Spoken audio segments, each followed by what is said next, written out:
Guys, এখন বাড়িরহাট থেকে হিয়াকো বাজার যাব।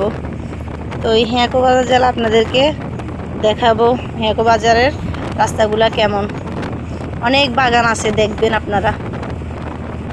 তো এখন তো আমরা বাড়িরহাট থেকে সিএনজিতে উঠছি। তো সবাই ভালো থাকবেন, সুস্থ থাকবেন। আসসালামু আলাইকুম।